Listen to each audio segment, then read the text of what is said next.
The warning light on Dock 9 had been flashing red for 11 seconds before anyone noticed, and by the time I noticed, it was already too late to look away.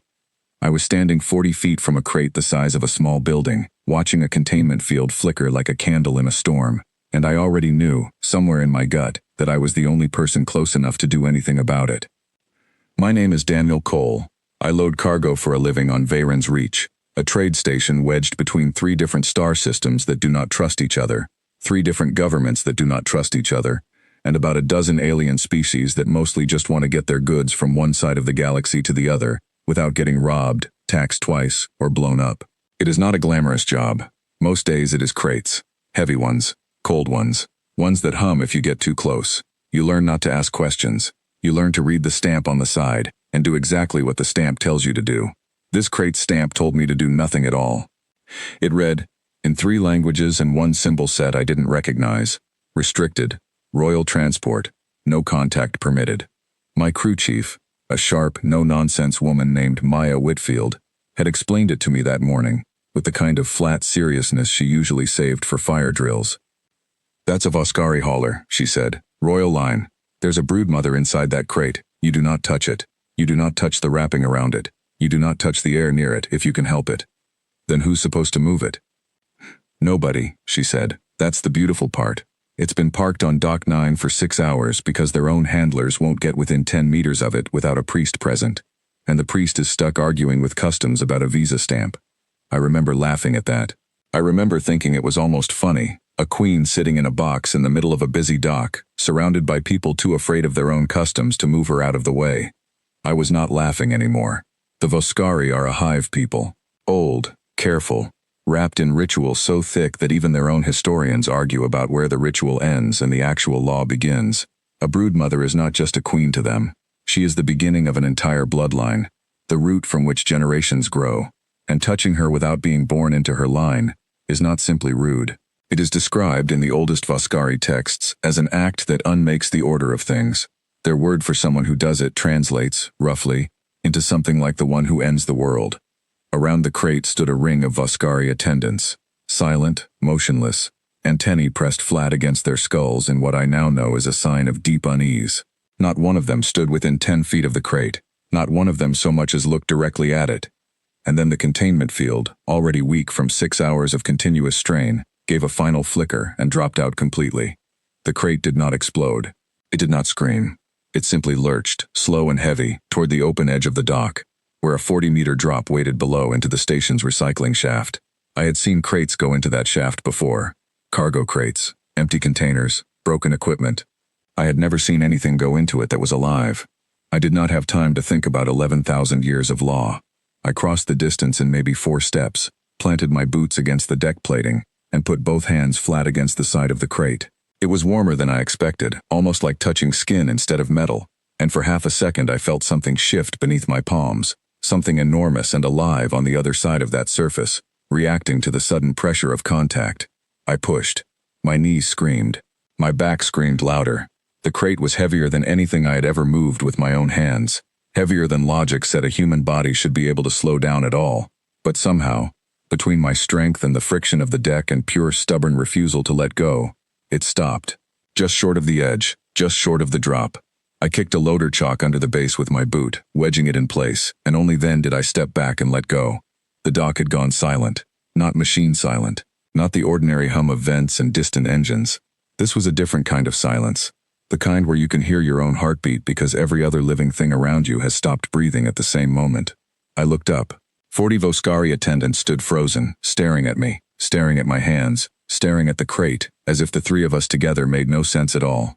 One of them stepped forward, older, robes heavier, some kind of rank marking etched into the shell along the back of the head. When it spoke, its voice came out low and careful, each word placed like it might break something if spoken too quickly. You touched the crate. It was going into the pit, I said. My hands were shaking now that the adrenaline had somewhere to go. I figured that was worse than a rule. You touched it. You already said that part. Nobody moved. I glanced around, half expecting security to come running, half expecting some kind of alarm, some kind of consequence, but there was nothing. Just 40 frozen attendants and one very confused human standing next to a crate that had almost gone over the edge of the world. Then, From inside the crate, muffled by the wrapping but unmistakably clear, something laughed. It was not a human laugh. It rolled low and resonant, like distant thunder deciding to be amused instead of dangerous, and every single attendant on that dock flinched at the sound like they had just heard something that should not exist. I did not know yet that I had just done something no outsider had done in 11,000 years. I found out over the next 2 hours, mostly from Maya, who had run down from the control deck the moment the alert cleared, and who spent the first 10 minutes simply staring at me like I had grown a second head. "Do you understand what you just did?" she said. "I stopped a crate from falling into a recycling shaft. You touched a broodmother's transport case, Daniel, with your bare hands, while she was inside it. She was going to fall 40 feet. That's not the part that matters to them." She was right, of course. Within the hour, station security had arrived, not to arrest me, but simply to stand near the dock and make sure nothing else went wrong, because nobody, human or otherwise, seemed to know what the correct response to this situation actually was. There was no precedent. There was no protocol. The Voskari had spent 11,000 years building an entire structure of law around the assumption that this exact moment would never happen, and now here it was, happening anyway, on a dock that smelled like recycled air and old grease, because of one very ordinary man doing one very ordinary thing. The priest arrived just under an hour later, finally free of the customs argument that had kept her away in the first place.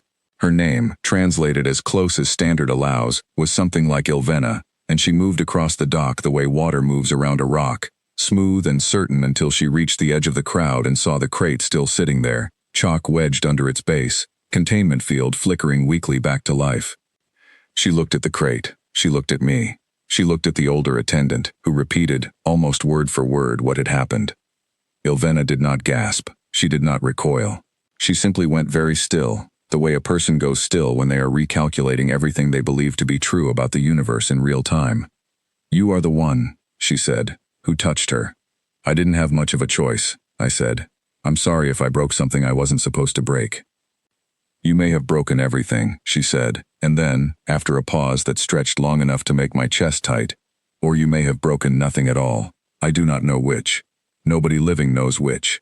This has never happened before." That was the part that scared me more than any alarm could have. Not the idea that I might be punished, the idea that an entire civilization, built on rules older than most human languages, suddenly had no idea what came next. They took me to a private chamber near the customs office, away from the crowd that had started gathering the moment word spread through the station. Word spreads fast on Veyron's Reach, faster than any official announcement, and by the time I sat down across from Ilvena and 2 other Voskari officials, half the dock already knew that a human had touched royal cargo and lived to talk about it. "Tell me exactly what happened," Ilvena said. "From the beginning. Leave nothing out." So I did. I told her about the flickering field, the 11 seconds before I understood what I was looking at, the crate lurching toward the drop, the decision that wasn't really a decision at all because there hadn't been time to make one. I told her about the warmth under my palms, the sense of something shifting on the other side, the moment the crate stopped moving. She listened without interrupting, her antennae twitching occasionally, small movements that I would later learn meant she was translating my words into something closer to Voskari meaning, trying to fit my very human account into a framework built for something else entirely. "You did not hesitate," she said, once I finished. "There wasn't time to." "There is always time to hesitate," she said. "Time slows in moments like that one. Every creature I have ever known has hesitated, even for a fraction of a breath, when faced with something forbidden. You did not." "I wasn't thinking about forbidden. I was thinking about the drop. That," she said quietly, "is precisely the problem, and precisely the wonder." I did not fully understand what she meant until 2 days later, when I was summoned back to Dock 9, this time not to move a crate, but to stand in front of it while the containment field was fully restored, and the ceremonial wrapping reassembled around something that had, until that moment, only ever been a shape and a hum to me. The wrapping came away in slow, careful layers, revealing not metal, but a kind of living lattice, gold and shifting, wrapped around a form so large it made the crate itself look small by comparison. I understood, standing there, why the Voskari called her the root of the line. She filled the space the way a mountain fills a horizon, patient and enormous, and entirely unbothered by the crowd gathered to watch her revealed. Her voice, when it came, moved through the deck plating as much as through the air, a low rolling sound that I felt in my chest before I properly heard it. "You are the one who caught me." "I didn't mean to catch anyone," I said. I meant to stop the crate. You did not know what I was. I knew the stamp said restricted. I didn't know what that meant until Maya explained it. By then it was already done. You did not know the law. No, I said. I knew there was a law. I didn't know what happens when someone breaks it. Nothing happens, she said, and the words rolled across the dock like a wave breaking against stone. That is the law. Nothing has ever happened, in 11,000 years, because no one has ever done what you did. Not out of courage, not out of defiance, simply because you did not stop to consider the law at all, before your hands were already against my crate. I felt every eye on the dock turn toward me at once. You are the first creature not born into my line, she continued, to touch me and still be standing here to speak of it. My attendants expected the deck to open beneath your feet. My priest expected the station's atmosphere itself to reject you. Neither happened. You simply pushed, and I simply stopped falling. And here we both are. Is that a problem? It is a delight, she said, and the sound that followed rolled through the deck plating in a way that I would later learn was Voskari laughter, low and warm and utterly unlike anything I had heard before. You did not ask permission. You did not have time to be afraid of me. You decided, in less time than it takes to breathe, that the crate falling mattered more than 11,000 years of law wrapped around it. That is not defiance. That is something my people have never had a word for, because we have never needed one. I stood there, not entirely sure whether I was being praised or quietly judged for the rest of my life, while Ilvena stepped forward and said something in the old Voskari tongue, quick and formal, the kind of phrase that sounds like it belongs in a ceremony rather than a conversation. She has asked, Ilvena translated, that your name be marked into the lattice itself, on the crate, in your own letters. That seems like a lot for stopping a box from falling. It is not for stopping the box, Ilvena said. It is for what stopping the box revealed. That contact is not always destruction. That the law we built to protect her may have protected nothing more than our own fear of what would happen if it were tested.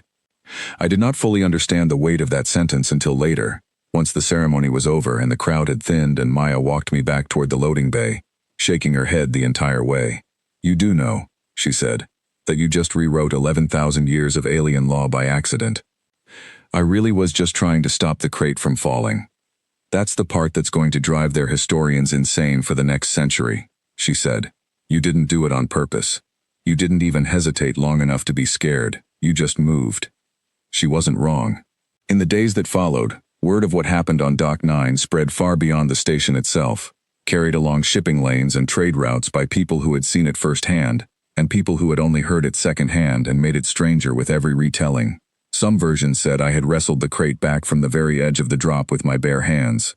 Some said the broodmother herself had reached out and caught me instead of the other way around. Neither version was entirely true, but neither version felt entirely wrong either, because something had shifted that day. Something bigger than one crate and one dock and one very ordinary man doing one very ordinary thing at exactly the wrong moment. I still work the docks. Maya still gives me grief about it. Usually right before a Voskari hauler comes through and somebody on the crew asks, only half joking, whether I'm the one who touched the Queen's crate. I've stopped correcting the way they say it, because by now it isn't really a description anymore. It's closer to a title, the kind you never asked for and can't quite give back. What stays with me, more than the fame or the strange looks or the ceremony I still don't fully understand, is the quiet that fell over that dock the moment my hands touched the crate, not the fear in it, not the shock. The stillness underneath both of those things, the sense that an entire civilization had just watched one of its oldest and most certain truths bend without breaking. I think about that stillness sometimes, late in a shift, when the dock is empty, and the containment fields hum quietly around crates I will never open. I think about how close that crate came to going over the edge, how little time there was to think, how the only thing that mattered in that moment was the weight under my hands and the drop waiting behind it. 11,000 years of law, and none of it mattered as much, in that 1 second, as the simple fact that something was falling, and I happened to be close enough to catch it. That is the whole story, really. Not a tale of courage, not really. Just a man who was standing in the right place at the wrong time, who did not stop to ask permission before his hands were already doing the only thing that made sense. You do not have to mean to become a legend. You only have to be the one standing close enough when something falls, and choose not to look away.